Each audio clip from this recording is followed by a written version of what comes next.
Assalamualaikum warahmatullahi wabarakatuh. Alhamdulillahirrabbilalamin. Walhamdulillahilladzi ja'ala syahrul Ramadan syahrul maghfirah wa syahrul rahmah wa syahrul fitrah. Asyhadu an la ilaha illallah wahdahu la syarikalah wa asyhadu anna Muhammadan abduhu wa rasuluh. Allahumma shalli wa sallim ala sayyidina Muhammadin wa ala alihi washabbihi wasallam. Amma ba'd. Hadirin kaum muslimin muslimat, shaimin shaimat rahimakumullah. Setelah kita membahas Lailatul Qadar, maka kita petik hikmah dari apa yang telah kita bahas pada waktu yang lalu. Pertama, marilah kita motivasi diri kita dengan kelapangan hati. Kita berusaha semaksimal mungkin untuk merengkuh keridhaan Allah. Kalaupun kita terlewati atau terlewatkan dari malam Lailatul Qadar, Allah masih menginginkan kita untuk senantiasa menjalani kehidupan agama ini secara kafah. Artinya kafah mencakup hal-hal yang berkaitan dengan akidah, hal-hal yang berkaitan dengan syariah, hal-hal yang berkaitan dengan akhlak atau keislaman.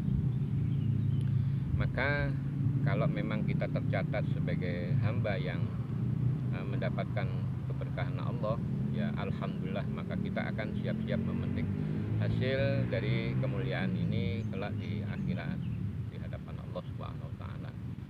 Kalau memang kita terlewatkan, setidaknya dengan semua aktivitas sejak malam pertama bulan Ramadan sampai akhir nanti, dan kita iktikadi ini secara keyakinan yang sepenuhnya kepada Allah, dan Allah menjanjikan sesuatu yang hak, maka kita termasuk dalam menjalani kehidupan keislaman yang kafah.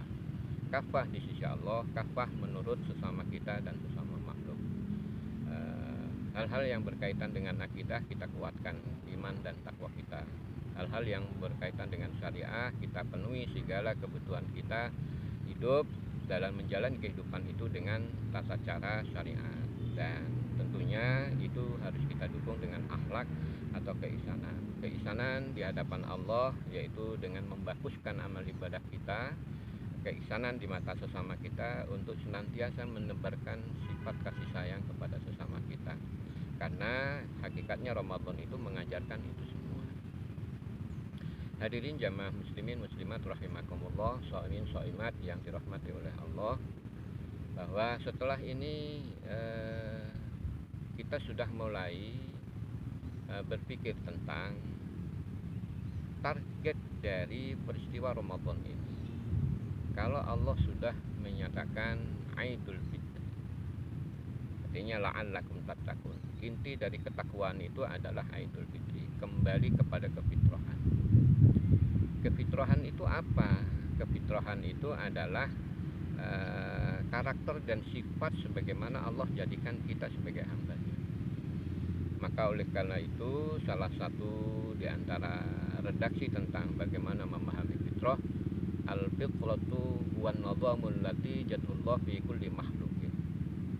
Fitrah itu adalah segala hal, karakter, sifat, bentuk yang Allah tetapkan pada setiap makhluk yang Dia ciptakan. Wal fitratu naul insan ma khalaqahullahu jasadan wa aqlan. Dan fitrah yang berkaitan dengan manusia adalah apa yang Allah jadikan secara fisik dan non fisik, secara akal dan tubuh kita. Ada dua unsur yang Allah ciptakan pada diri kita, yaitu ruh. Ruh mencakup akal dan hati, perasaan.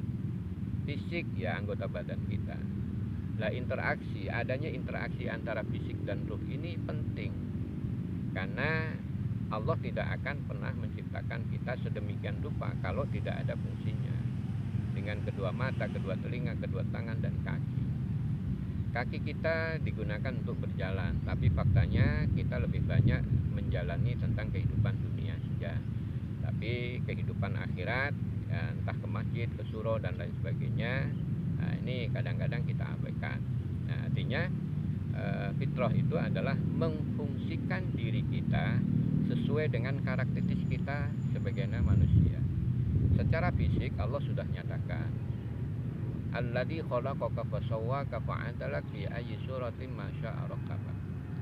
memang kelengkapan fisik kita adalah salah satu fasilitas untuk memenuhi kebutuhan kehidupan kita atau menuju pada kehidupan kita. Namun ketidaklengkapan fisik kita itu tidak membuat kita surut ke belakang, karena keteguhan jiwa itu akan melampaui fungsi dari fisik yang kita miliki.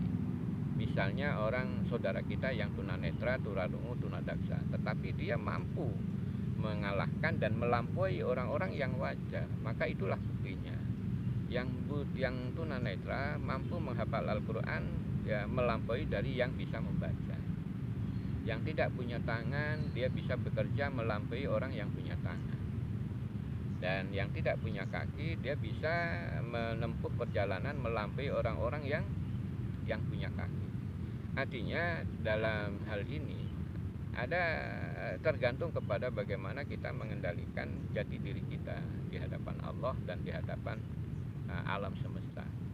Kalau hati kita lebih kuat dari fisik kita, maka hati kita akan mengaruhi fisik kita. Keterbatasan fisik maka akan dikalahkan dan ditutupi oleh kekuatan jiwa kita. Tetapi kalau jiwa kita lemah, maka kekuatan fisik tidak akan mampu mengimbangi hal itu. Malah oleh karena itu puasa mengajarkan kepada kita untuk bisa mempersiapkan kedua-duanya. Ruhani kita dengan banyak menyebut dan berzikir kepada Allah semakin kuat, kemudian jasad kita untuk melakukan interaksi sosial dan kemasyarakatan, maka tingkatan derajat fisik kita akan dimuliakan oleh Allah Subhanahu wa taala. Ini catatan penting bagi kita, di mana hikmah Ramadan ini sama dengan kita mengembalikan pada fitrah. Demikian untuk sementara bahwa mengawali kebahasan kita tentang fitrah. Mudah-mudahan ini memberikan motivasi kepada kita. Wallahul muwaffiq ila aqwamit thoriq. Assalamualaikum warahmatullahi wabarakatuh.